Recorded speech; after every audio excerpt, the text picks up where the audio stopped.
দুইটা সময় এমন যখন ফেরেশতারা হাজির হয় দুনিয়াতে এবং তারা ডিউটি পরিবর্তন করে। এক সময় সকলে ফজরের নামাজের সময়, আর একটা মাগরিবের নামাজের সময়। একদল ফেরেশতা চলে যায় আর একদল দুনিয়ার নিজামের জন্য আসে। নামাজ শুরু হইলে যায়, আরেক পক্ষ নামাজ শুরু হইলে আসে। দুদল ফেরেশতা দেখে বান্দারা নামাজ পড়তেছে। আল্লাহ জিজ্ঞাসা করলে বলে, আল্লাহ যাইয়াও দেখছে নামাজ পড়ে, আসলাও দেখ নামাজ পড়তেছে। ফজর এই অবস্থা হয়। ফেরেশতাদের সাক্ষ্য আল্লাহ তাআলা নেন, বলেন ঠিক আছে এই বান্দারা, এদের জন্য কি ব্যবস্থা হইতে পারে, কি বিনিময়? আল্লাহ আপনি এতে কি বিনিময় দেবেন? মাফ করে দেবেন আর জান্নাত দিবেন, তাছাড়া আর কি। কাজেই ভাগ্যবান তারা যারা সকাল সন্ধ্যায় অর্থাৎ 24 ঘন্টার নামাজ নিয়মিত 5 ওয়াক্তই পড়ে, অলসতা গাফলত না করে।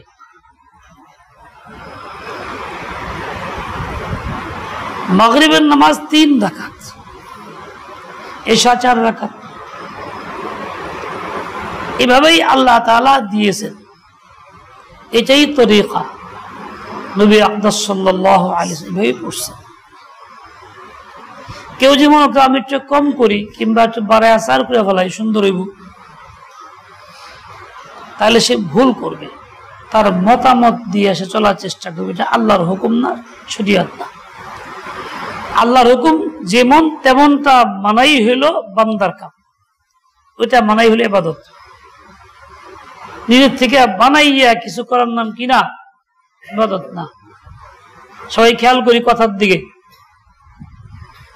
আল্লাহ পাক সহি বুঝদান, আমলের তৌফিক দান।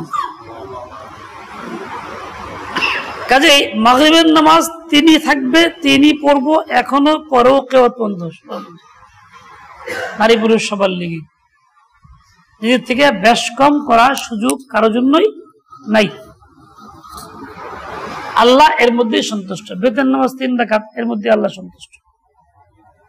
এমন না যে বেজুর হইল কে জোর বানায় হেলাই, জরুরি বেতন যাইব না, বেজুর জোর বানান যাইব না। যেরকম আল্লাহ দিছেন ওই রকমই করা লাগবে। বান্দার ব্যক্তিগত মতে বান্দিগি হয় না, আল্লাহর হুকুম পালন করলে বান্দিগি হয়, রাসূলের তরিকায় চললে বান্দিগি হয়। আল্লাহ পাক সহি বুঝদান, আমলের তৌফিক দান করেন। প্রথমে মুখতাসার কিছু কয়েকটা আমল করলাম, সকাল সন্ধ্যায় মামুলাতের মধ্যে আরো আছে। এর ফায়দা অনেক, আরো অনেকগুলি বিষয় আছে আমল করার মতো। ছোট্ট একটা বই আছে সকাল সন্ধ্যার আমল নামে, যারা পড়তে পারেন ওইটা সংগ্রহ করে পড়বেন, দেখে দেখে আমল করবেন। আমরা কয়েকটি মুখতাসার আদায় করলাম, যাতে করে আপনাদের কিছু সময় মুযাকারা দিনী কথা করার সুযোগ মিলে। এই আমলগুলির মধ্যে দুনিয়া আখিরাতের কল্যাণ নিহিত। সাব্বার আল্লাহুম্মা আজিনি মিনান নার পড়লে জাহান্নাম তার জন্য মুক্তি সুপারিশ করে। আকবার আল্লাহুম্মা ইন্নী আসআলুকা দোয়া পড়লে জান্নাত তার জন্য সুপারিশ করে। লা হাওলা 3 বার পড়লে শয়তানের এবং নফসের দুষ্টমি থেকে বাঁচা যায়। ইখলাস ফালাক নাস 3 বার করে পড়লে মাখলুকাতের ক্ষতি থেকে বাঁচা যায়। এটা আমাগো ফায়দার মধ্যে আছে, আমাকে ফায়দার লেগে আল্লাহ পাক দিয়েছে। বিসমিল্লাহ আলা দীনি বললে 5 দিনের হেফাজত হয়, আমাকে লাভ। এই জন্য কিছুটা আদায় করলাম, আপনারাও নিয়মিত আদায় করুন। এখানে আসার পরে 2-3টা জিনিস আমার কাছে ভালো মনে হইতেছে, সুন্নতের খেলাফ আমল। একটা হলো বাইরে অন্ধকার, গেটের কাছে কোনো বাতি নাই, ওযুখানার বাতি নাই। আচ্ছা, একটা বাতি খুব বেশি খরচের বিষয় না। তোমার কথা কইতে কইনি আমি। মুসল্লিরা ফিকির করলে একটা বাতি অন্তত গেটের সামনে, এর দ্বারা একাধিক ফায়দা। মুসল্লিদের যাতায়াতের ফায়দা, মানুষ যাতায়াত করে অন্ধকারের মধ্যে তাদেরও ফায়দা করলাম। একটা বাতি অবশ্যই হওয়া চাই, ওযুখানা একটা ভালো। সবচেয়ে বড় অসুবিধা বাথরুমের ওখানে পেশাব করা, এমনি তো দিনে অন্ধকার, বাথরুমের তলে, রাতে তো কথাই নেই, একটা বাল্ব ওখানে হওয়া দরকার। আলহামদুলিল্লাহ আপনারা অনেক পয়সা খরচ করতেছেন, আপনাদের নিজস্ব খরচে, নিজস্ব অর্থায়নে মসজিদ অনেক বড় হইতেছে, কিন্তু এই সামান্য খরচটা আপনাদের পক্ষে সম্ভব না এমন কোনো কথা না। সম্ভব, ইচ্ছা করলে পারা যায়, এবং ফিকির নাই। শুধু এইটা না, অনেক বাড়ি আছে আশেপাশে অন্ধকার, বাড়িতে লাইট জ্বলে, ভিতরে লাইট জ্বলে, টিভিতে পয়সা খরচ হয়, অন্যান্য গুনাহের বাক্স বানায় পয়সা খরচ হয়, একটা বাল্ব বাইরে সাইডে দেয় না।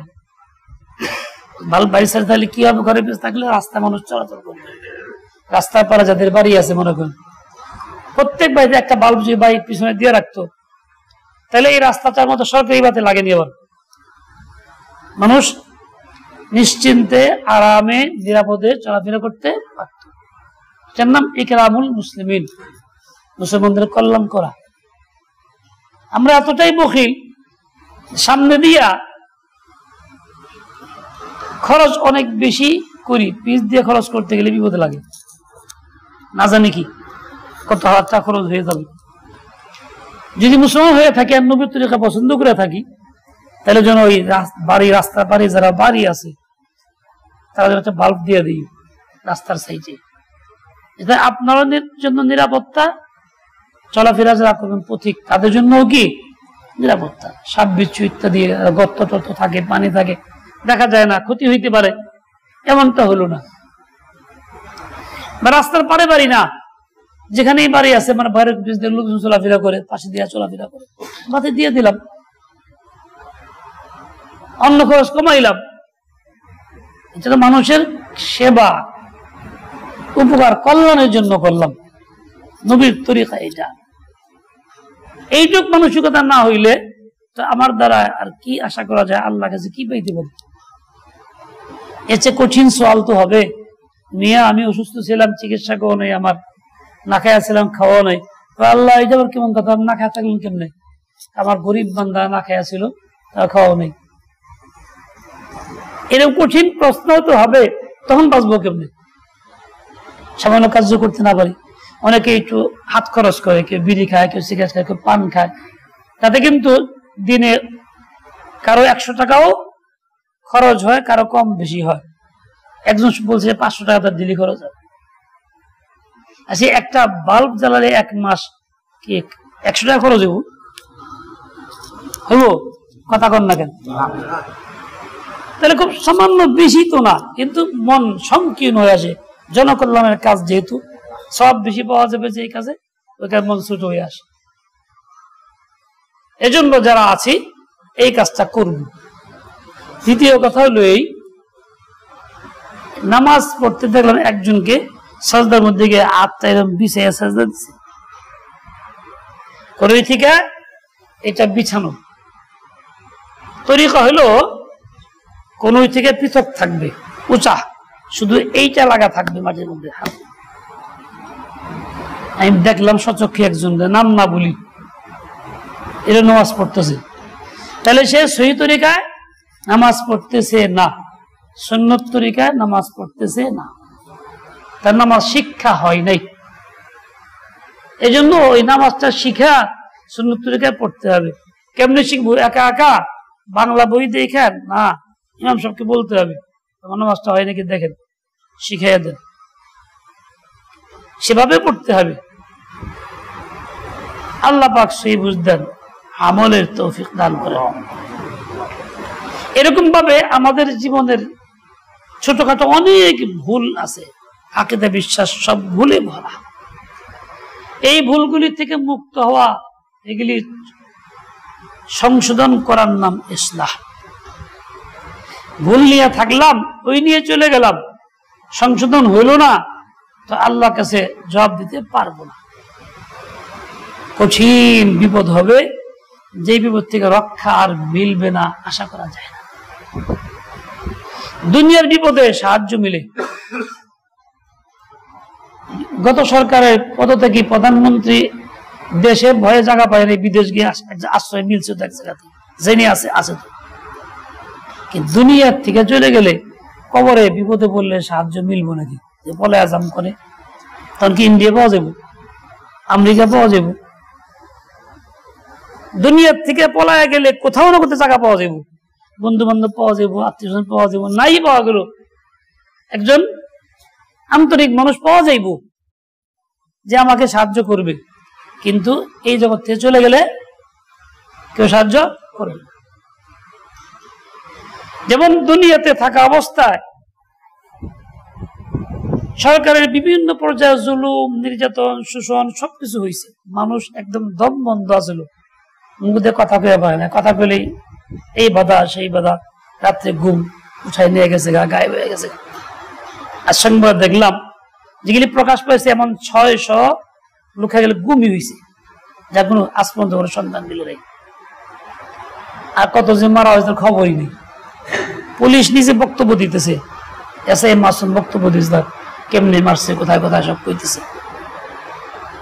আরো অনেকে বক্তব্য আসতেছে, একদিন বলতে পারে নাই কত লোকের কথা। ইলিয়াস আলী যে কোথায় নিয়ে সাগরে ফেলাইছে পেট করে তাও কয়ে দিছে। এই জুলুম নিয়ে যখন হয়েছে মানুষ কষ্টে আছিল।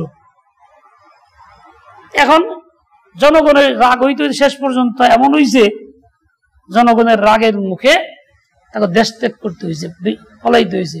এমপি মন্ত্রী কেউ আর প্রকাশ্যে কোথাও নাই। তাহলে জুলুমের শেষ আছে, ওই শেষ পর্যন্ত পৌঁছলে আল্লাহ পাক জালেমকে ধরেন। আমরাও যদি জুলুম করা শুরু করি,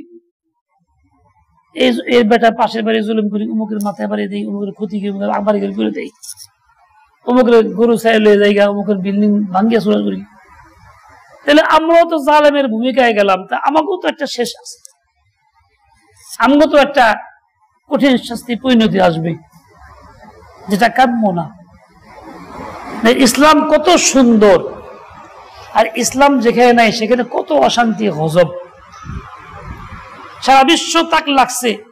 আফগানিস্তান মুজাহিদরা জিহাদ করে আমেরিকা তারাইয়া পিটাইয়া খেদাই দিয়া পুরা দেশ শাসন করতেছে, তাকে হাতে কিছুই নেই, বাঙ্গা রাইফেল দিয়া। তারা এই এত বড় দেশ বাংলাদেশ কয়েক গুণ বড় আফগান দেশটা, তা পাহাড় পর্বত কত কিছু, সমতল ভূমিও না। তারা একটা বাড়ি ঘরে পুরাই নাই, কারো হাত পাও ভাঙ্গে নাই, কারো জেলবন্দি রাখে নাই, আয়না ঘরে বন্দি করেও রাখে নাই, কারো গুলি করে মারেও নাই, সবাই নিরাপদ।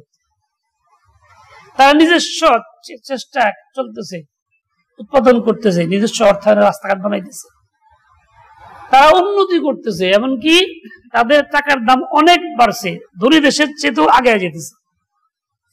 শান্তি কিরকম? দরজা বন্ধ করে ঘুমান লাগে না, খুইলেই ঘুমায়। বাংলাদেশে কিরকম শান্তি? দরজা বন্ধ করলেও থাকা যায় না, খুললে তো কথাই নেই। তাও তো মানুষ মুসলমান, আমরাও তো মানুষ মুসলমান। এরকম বেষ্টম কেন? তার মধ্যে নীতি আছে, আমার মধ্যে নীতি নাই। তার মধ্যে আল্লাহর ভয় আছে, আমাকে আল্লাহর ভয় নাই। তার মধ্যে রসুলের তরিকা আছে, আমাকে রসুলের তরিকা নাই। আমার দুনিয়ায় সবকিছু আখের মনে করছি, চূড়ান্ত মনে করছি। যেগুলি পাইলে এলো, এগুলি করলেই এলো, যে শেষ না, চূড়ান্ত না। আমার যেটা জায়গা আছে, যাওয়ার হিসাব নিকাশ আছে, জবাব দিতে হবে, এইটা ভুলে গেছি সবাই। চরম ভুল করতেছি, চরম ভুল করতেছি। এমন একটা পরিবেশ ছিল, একটা দিনই কথাও মানুষ মন দিয়ে বলতে পারে না, সাহস করে নাই। অমুকে এই করছে, অমুকে এই করছে, খেয়ে পড়ছে, মারবার চাইছে, দিনই কথা বলে ঘর তৈরি দিছে। আরে বাপরে বাপ, কি পরিমাণ জুলুম অত্যাচার চলছে। আল্লাহ তাআলা জালেমদের উচিত বিচার করুক, শোষকদের উচিত বিচার করুক। বলা উদ্দেশ্য হলো আমরা যদি আবার মনে করি যে ইয়া গেছে গা, আমরা আবার হেরম করি, তা আমরা তো জালিমি হয়ে যাবো গা। দেখেন, আবু বকর সিদ্দিক রাদিয়াল্লাহু আনহু খলিফা ছিলেন, অবস্থা কি ছিল? উনি নিজে রাত্রিবেলায় তালাশ করতেন কে অসুবিধায় আছে, কার সেবার লোক নাই, বাড়িঘর ঝাড়ু দেওয়ার লোক নাই, কার বাজার করার লোক নাই। মদিনায় পরামর্শ করে 25টা ঘর নির্ধারণ করলেন। এই 25 ঘরে কোন পুরুষ নাই, তার কাজ করার কেউ নেই, বাজার করার কেউ নেই। বৃদ্ধ মানুষ, মহিলা, এদের পানি এনে দেওয়ার কেউ নেই। 25 জন দায়িত্ব নিলেন যে আমি এটা করে দিব, আমি এটা করে দিব। আবু বকর সিদ্দিক রাদিয়াল্লাহু আনহু একটা নাম তালিকা খালি, কোনো নাম নাই সেখানে, কে করে এই কাজটা। খলিফাতুল মুসলিমিন আবু বকর সিদ্দিক গভীর রাতে গিয়া চুপচাপ ওই বাড়িতে গিয়া বাড়িঘর ঝাড়ু দিয়ে আসে, পানি এনে দেয়, কাজ থাকলে করে, কেউ জানে না দীর্ঘদিন। ওমর ফারুক রাদিয়াল্লাহু তাআলা আনহু চিন্তা করলে তালিকার মধ্যে এখানে কারোর নাম নেই, কাজটা কারা করে, ঘটনাটা কি? উনি চিন্তা আমি করি গেলে ভালো সুযোগটা, গিয়া শেষ রাতে গিয়া জিজ্ঞেস করছে না কোনো কাজ আছে কিনা, না না না কাজটা ছিল করা হয়ে গেছে, কে করছে জানি না, আল্লাহ বন্ধ করে দিয়ে গেছে। পরের চিন্তা করলো কে, তাহলে একটু আগে যাই, আর একটু আগে গেছে, সেদিন ওই অবস্থা নাই, কাজ নাই, হয়ে গেছে, আর একটু আগে যাই, সেদিন ওই অবস্থা। কয়েকদিন ঘটনা কি কাজটা করে, উনি এই সামনে না শুয়া রাস্তায় অন্ধকারে চুপচাপ দাঁড়িয়ে রয়েছে, দিয়ে কে যায়, কাজটা কোন সময় করে। রাত গভীর হইলে পরে চুপচাপ বাতি ছাড়া খালি পায়ে একজন লোক হাঁটতেছে, জুতাও নাই পায়ে, জুড়ে দেয় কাছে কে সালাম দিছে, যাও বকর সিদ্দিক খলিফাতুল মুসলিমিন, আপনি তো কই যান? বলে যে আমি আল্লাহ এক বান্দি আছে, খেদমত করার কেউ নাই, কাজটা করবার চাই। বলে আপনি জুতা নাই কেন, খালি পায়ে কেন? বলে জুতা নাই এই জন্য, জুতার আওয়াজে যদি পাশের লোক যদি ঘুম ভেঙে যায় ক্ষতি হবে, তাহলে আমি তার জালেম হয়ে যাব। জুতার আওয়াজ আর কতটুকু আওয়াজ, মিলিটারির ভোটের আওয়াজ তো না, পাবলিক চলার আওয়াজ খুব বেশি হয় নাকি? তাই চিন্তা করলো পাশে বাড়ির লোকের ঘুম ভাঙতে পারে, আমরা ডেক সেট বাজাই 10 দুনিয়া মাথায় করে লই, তারা কিরকম বড় জালেম, যারা গান বাজাই তারা কিরকম জালেম, যারা এরকম আর অন্য কাজ করি কিরকম জালেম তারা। আর উনি কি চিন্তা করছেন, কেন? আল্লাহর ভয় ছিল, এর নাম খিলাফত ব্যবস্থা, খলিফাতুল মুসলিমিনের আমল নীতি এই। তাহলে বাতি নাই কেন? তো বাতি নাই এই জন্য কেউ তো দেখতে পারে, আমি তো এটা দেখাইতে চাই না, আমি আল্লাহর জন্য করতে চাই, কেউ না জানুক, শুধু আল্লাহ জানুক, এই জন্য আমি বাতি নেই না। আজকাল আমরা কিছু করলে আগেই হলো ফটো, আগেই টিভিতে, আগেই মুখখানে, আগেই তো মুখখানে, 1 টাকা দান করে 5 টাকার বড়াই আর প্রচার, এই করছি সেই করছি, লোক দেখানো বলে বাহ্যিক দেখা যায় কাজ হইতেছে, কিন্তু আল্লাহর দরবারে শূন্য খাতা, কিছুই মিলবে না। আর খলিফাদের কাজ কি? এইরকম কাজ, একদম নীরব চুপচাপ, কেউ জানে না বাতি ছাড়া। আবু বকর সিদ্দিকের মতো মানুষ যদি খলিফা হয়, এরকম কাজ করে, ওই দেশে অশান্তি থাকে। আবু বকর সিদ্দিক কেমন খলিফা ছিলেন? বাড়ি ভাড়া কইছে যে আমার দীর্ঘদিন তো কিছু মিষ্টি মিষ্টি খাই না, মনে চাইছে মিষ্টি মিষ্টি খাইতে, আপনি কি ব্যবস্থা করতেন? উনি বললেন দেখো সামান্য ভাই তোমার ভাতা পাই, কয় টাকা, আমি তো এর চেয়ে বেশি দিতে পারবো না। তো বলে কি যে আমরা একটু সামান্য 1-2 পয়সা করে জমাইছি, তাহলে ওইটা দিয়ে আপনি বাজার করে দেন। কথাই নাকি?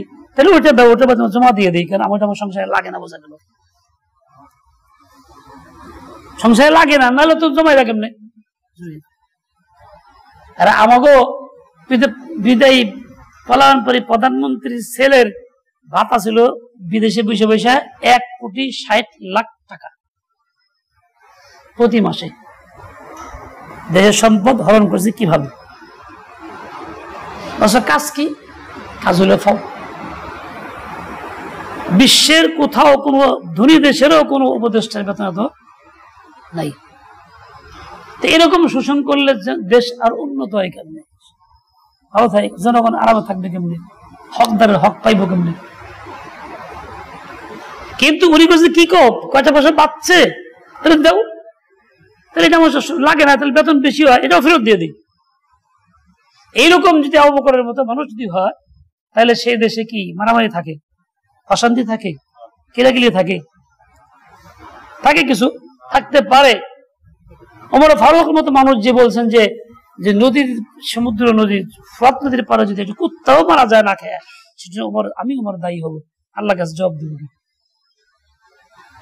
রাত্রিবেলা ঘুরতেছে সিভিলে, এক ঘরের থেকে আওয়াজ আসতেছে, কোন মহিলা একটা কবিতা পড়তেছে, অন্য কোন লোকের আওয়াজ পায় না।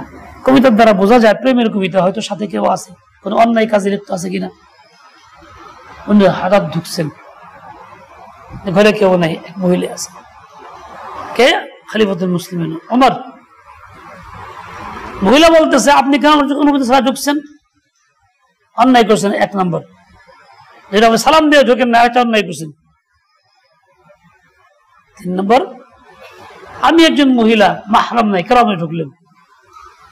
সাথে সাথে বেরিয়ে গেছে। আর আমার মতো যে কোনো প্রধানমন্ত্রী প্রেসিডেন্ট ঢুকলে কথা করার উপায় আছিল? উপায় আছে? ক্ষমতা যেই যাক এই কথা কইলে তার উপায় থাকবে? নিশ্চিন্ন গায়ে হয়ে যাবে। আর এই হলো মুসলমানের নীতি, এই হলো খেলাফত রাষ্ট্র ব্যবস্থা। ভুল হয়ে গেছে, এখন তুমি এরকম কবিতা পড়তেছো কেন? বলে আমার বিয়ে হয়েছে, স্বামী নাই, স্বামী গেছে জিহাদে, আপনার অধীনে 4 মাস বেশি হয়ে গেছে, আসে না, আমি বেকুল হয়ে গেছি, তাই স্বামীর ভালোবাসা আমি কবিতা আবৃত্তি করতেছি। আরো 2-3টা কথা বললেন।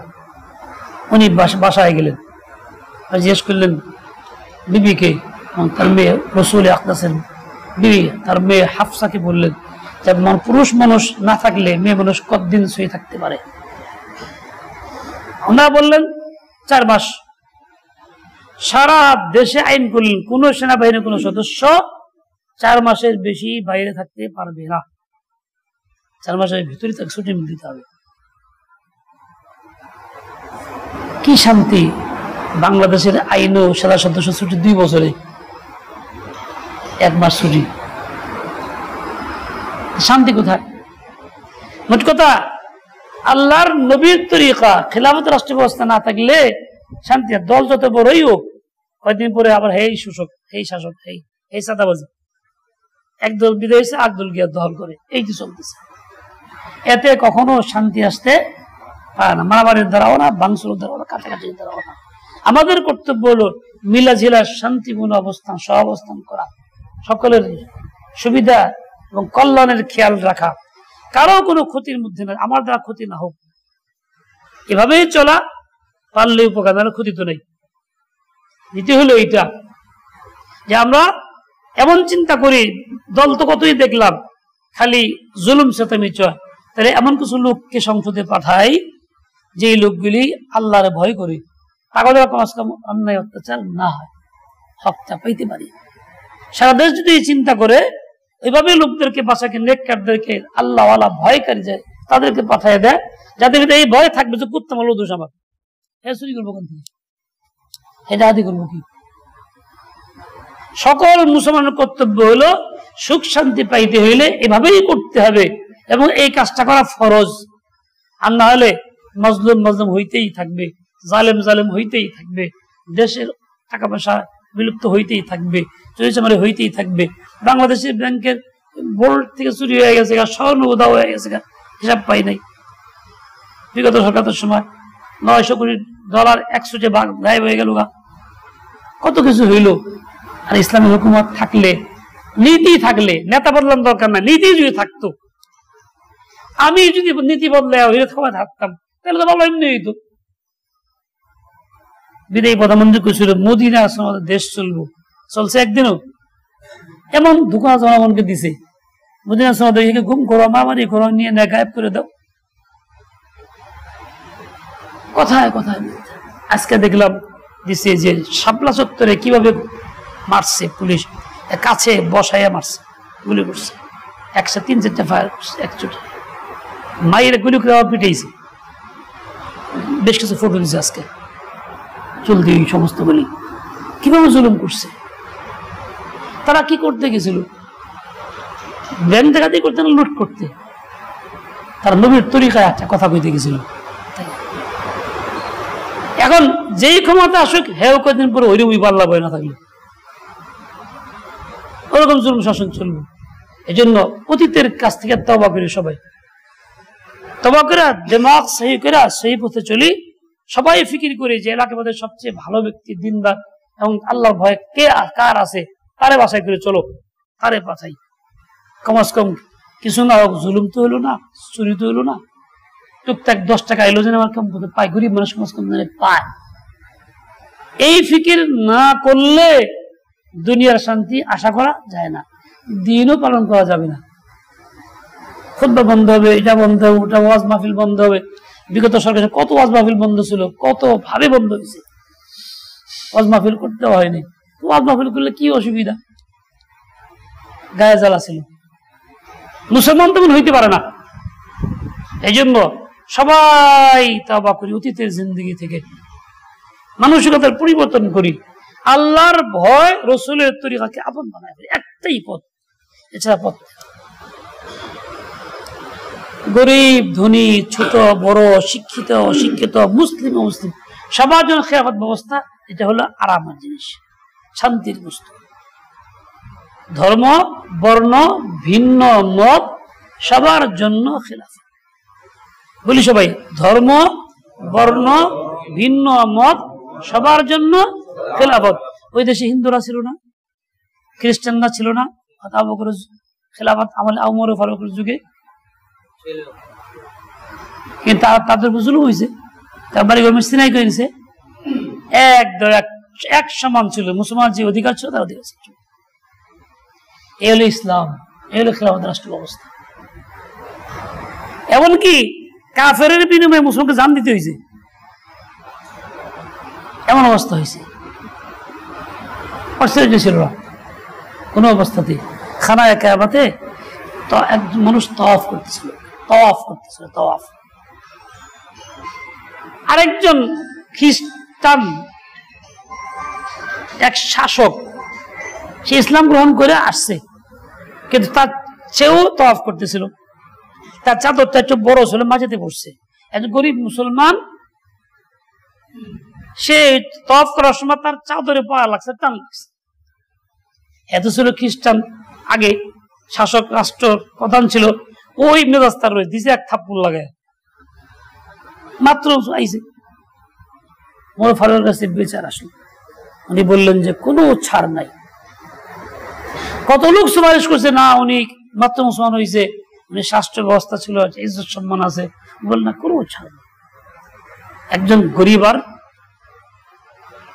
ধনীর মধ্যে কোনো পার্থক্য নেই, ইসলামের মধ্যে বিচার করতেই হবে। বিচার করার জন্য কতদিন ধার্য হইল, ও চিন্তা করলো আমার তো এই ইজ্জত সম্মান সব শেষ, মাইত্য খেয়ে দিব, রাত্রিবেলা পড়া গেছে। মানুষ আপত্তি করে, কি কামটা করলো, একজন মানুষ ছাড় দিলে কি তো পলা যেত না, সে কি আবার যেই খ্রিস্টান সেই খ্রিস্টান হয়ে গেছে। তো মানুষ কয় যে হাই রে কি কামটা হইলো, থাকলে তো ভালোই আসলো। কিন্তু ফল কি হয়েছে, এর কারণে কয়েক হাজার খ্রিস্টান মুসলমান হয়েছে। যে ইসলামে এত শান্তি, জালেমের বিচার আছে, মাজলুমের পক্ষে ন্যায় বিচার আছে, শোষণ নাই, ওই ইসলাম ভালো, আমি ইসলাম যাই। কয়েক হাজার মুসলমান 1 ঘন্টায় মুসলমান হয়ে গেছে।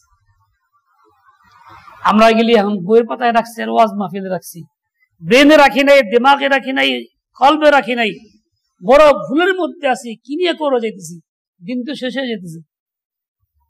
এই জন্য আর দেরি না, জিন্দগি বদলাই, তওবা করি, সেই তরিকা নবীর তরিকাকে আপন বানায় ফেলি, আল্লাহর ভয়কে আপন বানায় ফেলি। এবং কিভাবে ভালো লোকগুলি আমরা ভালো হয়ে যাই, ভালো লোকই পাঠাই। আল্লাহ পাক রব্বুল আলামিন সবাইকে সহি বুঝ দিয়ে দেন, হিম্মতে আর তৌফিক দিয়ে দেন। কেমন খেলাফত আইলে তো হিন্দুরা থাকতে পারবো না, খ্রিস্টান থাকতে পারবো না। কেন মনে পৃথিবীর দেখাক যে কোন খ্রিস্টান জুলুম করা হয়েছে, দেখাক না ইয়েতে আফগানিস্তানে কোন হিন্দু তার জুলুম করা হয়েছে, দেখাক কেউ পারবো? কোন আমেরিকার কোন রাষ্ট্র কেউ? ইদারি বর্তমানে তো হাতে আছে। কাজেই ধর্ম বর্ণ ভিন্ন মত সবার জন্য খিলাফত, যা সবার উপকারী, সবার কল্যাণ, এছাড়া কোনো পথ নাই পৃথিবীতে। আল্লাহ পাক সবাইকে সেই বুঝ দিয়ে দেন, হিম্মত আর তৌফিক খায়র দিয়ে দেন। ওয়া সাল্লাল্লাহু তাআলা